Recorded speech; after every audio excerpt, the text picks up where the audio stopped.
కులం కాదు గుణం చూసి ఓటు వేయాలని విశాఖ పార్లమెంటు కూటమి అభ్యర్థి శ్రీ భరత్ కోరారు. టీడీపీ కార్యాలయంలో నిర్వహించిన యాదవ సంఘాల ఆత్మీయ సమావేశంలో ఆయన పాల్గొన్నారు. యాదవులకు టీడీపీకి విడదీయని అనుబంధం ఉందన్నారు. యాదవులకు నాయకత్వాన్ని టీడీపీనే అందించిందని గుర్తు చేశారు. విశాఖ అభివృద్ధికి టీడీపీ ప్రభుత్వం కంపెనీలు తీసుకొస్తే వైసీపీ ప్రభుత్వం మాత్రం వాటిని తరిమేసిందని తెలిపారు. పేదలను పూర్తిగా పేదరికంలో ఉంచాలన్నది వైసీపీ ప్రభుత్వం పనిచేస్తుందన్నారు. వైసీపీ నేతలు సిగ్గుపడకుండా అబద్ధాలను పదే పదే ప్రచారం చేస్తున్నారని శ్రీ భరత్ విమర్శించారు. అన్ని కులాలను సమానంగా చూసి అందరికీ సమాన అవకాశాలు కల్పించిన పార్టీ టీడీపీ మాత్రమే అని వివరించారు. రాష్ట్రంలో పరిస్థితులు తిరిగి సరైన దారిలోకి రావాలంటే కూటమి ప్రభుత్వం అధికారంలోకి రావాలన్నారు. ప్రస్తుత వైసీపీ ప్రభుత్వం కులాల మధ్య చిచ్చు పెట్టే విధంగా వ్యవహరిస్తుందని ఆరోపించారు. టీడీపీలో కష్టపడిన వారందరికీ గుర్తింపు ఉంటుందని తెలిపారు.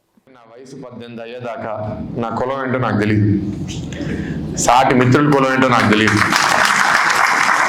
దురదృష్టం ఏంటంటే అమెరికా ఇంజనీరింగ్కి వెళ్తే అమెరికా నా కోసం చదువుకోవడానికి ఆంధ్రా నుంచి వచ్చిన వాళ్ళు నాకు నేర్పించారు కులం ఏంటనేది. ఇప్పుడు రాజకీయ లోపలికి వచ్చాం, 6 సంవత్సరాలు అవుతుంది.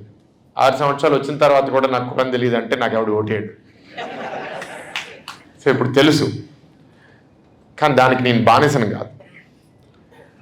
అనేక సందర్భాల్లో చెప్తాను దట్ మంచి వాళ్ళని మనం ప్రోత్సహిస్తే ఆ మంచి వాళ్ళు కుల మత ప్రాంతాలకు అతీతంగా పనిచేస్తే అందరూ వాళ్ళని ఓన్ చేసుకుంటారు. దానికి ఉదాహరణ ఇప్పుడు వెలగపూడి రామకృష్ణబాబు గారు, ఆయన తూర్పులో 3 సార్లు గెలిచారు కంటిన్యూస్గా, 4వ సారి కూడా గెలుస్తారు. ఆయన సామాజిక వర్గం ఆ నియోజకవర్గంలో బహుశా 3-4% కూడా ఉండదు. కానీ ఎందుకు వేస్తున్నారు ఆయనకు ఓటు? అందరు మనిషి కాబట్టి. ఇంకా కొందరు ఉన్నారు, కొందరికి టికెట్ రాలేదు, కానీ కొందరికి టికెట్ వచ్చినా గెలవలేదు, అలా రకరకాలుగా ఉన్నారు. వాళ్ళు ఏంటంటే కులం పేరు వాడుకుని నాకు టికెట్ కావాలంటారు.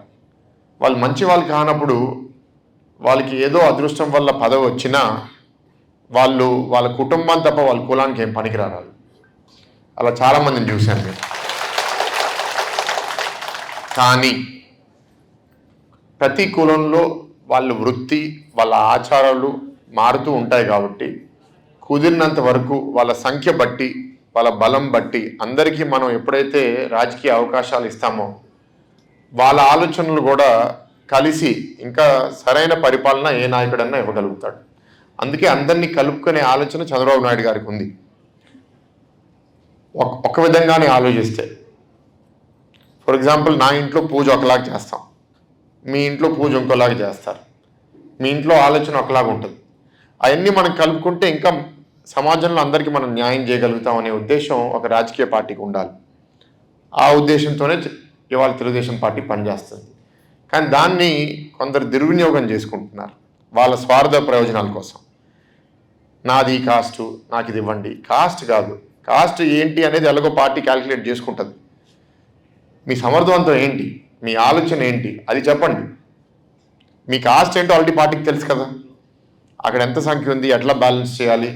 ఎందుకంటే ఇవాళ నాకు రాజకీయంగా వచ్చేసి ఉత్తరాంధ్రలో లేకపోతే గ్రేటర్ విశాఖ జిల్లాలో ఈ కూటమే యాదవ్ అభ్యర్థులు ఎక్కువ మందికి టికెట్ ఇచ్చేసింది, వైసీపీ ఇవ్వలేదు, దానివల్ల తెలుగుదేశమే న్యాయం చేస్తుంది, తెలుగుదేశమే ఓటేయండి అని నేను అనను. అది ఎందుకంటే ఇవాళ నాకు అనుకూలంగా ఉంది కాబట్టి నేను ఇవాళ వాడుకుంటాను.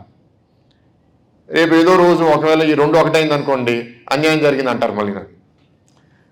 సో ఆ ఆలోచనతో నేను వెళ్ళను. అభివృద్ధి ఎట్లా చేయాలి అందరికీ. ఇప్పుడు ఇందాక సన్యాసరావు గారు మాడుతూ చెప్పారు, చాలామందికి ఇవాళ నగరానికి వచ్చి వాళ్ళ వృత్తిలో పనిచేయడం వల్ల ఆదాయం సరిగ్గా రాక, అంటే కొందరు చెప్తున్నారు ఇప్పుడు ఈ 5 సంవత్సరాల్లో మేకలు ఆవులు పెంచుకునే వాళ్ళకు కూడా సరిగ్గా ఇవాళ గవర్నమెంట్ నుంచి సపోర్ట్ లేక ఆవు ప్రొడక్షన్ కూడా తగ్గిపోయి రకరకాల ఇబ్బందులు ఫేస్ చేస్తున్నారు అందరు. కానీ ఇప్పుడున్న ప్రభుత్వం మాత్రం మాకన్నా బీసీలకి మా బీసీలు అని రకరకాలుగా చెప్తున్నారు. మీకైనా అభివృద్ధి జరిగిందండి 5 సంవత్సరాలు ఎవరికైనా? అంటే నామమాత్రంగా కార్పొరేషన్లు ఇన్ని పెట్టేశారు, పదవులు ఇచ్చేశారు, వాళ్ళకి కూర్చోడానికి ఒక ఆఫీస్ లేదు, ఒకవేళ ఆఫీస్ ఉన్నా ఆ కుర్చీ పైన ఫ్యాన్ లేదు. అది పరిస్థితి వాళ్ళ. సో ఇప్పుడు ఈ ప్రాంతాన్ని అభివృద్ధి చేయాలంటే, నేను విశాఖపట్నం పార్లమెంట్కి పోటీ చేస్తున్నాను కాబట్టి ఈ ప్రాంతానికి అభివృద్ధి చేయాలనే ఆలోచనతో రాజకీయం లోపలికి వచ్చాను. ఈ ప్రాంతానికే కాదు, ఈ రాష్ట్రానికే కాదు, ఈ దేశానికి. అందుకే ఎంపీ లేకపోతే ఎమ్మెల్యే అనుకునేవాడినిగా. ఎంపీకి ఎందుకంటే కేంద్రంలో వెళ్ళి కూర్చుంటాం కాబట్టి. సో మీ అందరూ నాకు సపోర్ట్ చేశారు, 2019లో కూడా సపోర్ట్ చేశారు, అది నా నమ్మకం. కానీ 2019లో పార్టీలన్నీ, ఈ కూటమి పార్టీలన్నీ విడిగా పోటీ చేసినాయి. తెలుగుదేశం విడిగా, జనసేన విడిగా, బీజేపీ విడిగా. జనసేనకి 2,80,000, బీజేపీకి 34,000, నేను ఓడిపోయింది 4,000. సో కలిపితే ఎంతతో గెలవాలి?